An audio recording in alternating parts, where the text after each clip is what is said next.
शासकीय दिग्विजय स्वशासी स्नातकोत्तर महाविद्यालय के स्नातक द्वितीय और तृतीय वर्ष की परीक्षा आज 1 मार्च से प्रारंभ हो चुकी है।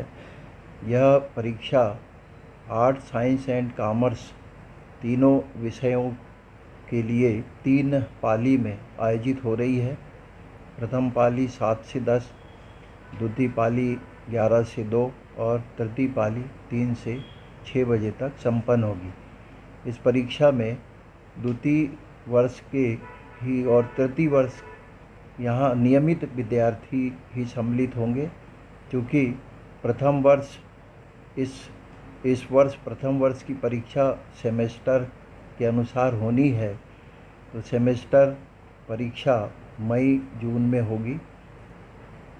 परीक्षाओं के साथ साथ स्नातक प्रथम वर्ष की कक्षाएं और स्नातकोत्तर प्रीवियस और फाइनल की परीक्षाएं भी कक्षाएं इसी बीच प्राध्यापकगण ने समय अनुसार संचालित करेंगे। सभी क्लासें भी लगेगी और परीक्षाएं भी संचालित होगी।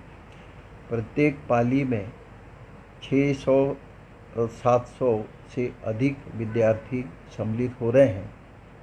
बैठक व्यवस्था और परीक्षा संबंधित समस्त तैयारी पूर्ण कर ली गई है। सभी परीक्षाओं के संचालन के लिए प्राध्यापकों को दायित्व सौंपा गया है। आज भी प्रथम पाली में पूर्णतः शांतिपूर्वक परीक्षा संपन्न हुई, जिसमें मात्र 3 विद्यार्थी ही अनुपस्थित रहे हैं।